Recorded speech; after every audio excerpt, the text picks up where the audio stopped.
Bəzən sadəcə evdən çıxıram. Heç bir böyük plan, heç bir gözlənti olmadan. Bir çanta, 2 uşaq. Biraz da nəfəs alma ehtiyacı. Böyük xoşbəxtliklər bəzən park gəzintisində gizlənir. Həyatın sadə anları əslində ən dəyərli olanlardır.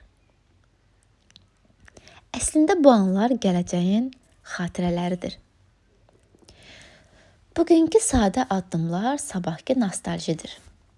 Uşaqlar böyüyür, zaman keçir, amma bu anlar, bu kiçik səssiz səhnələr həyatımızın ən real, ən içdən hissələridir.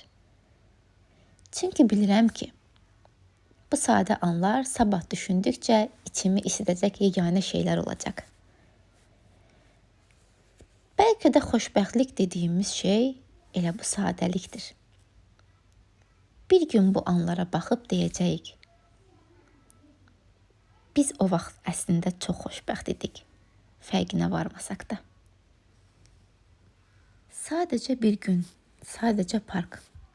Amma içində bir dünya dolu duyğu var.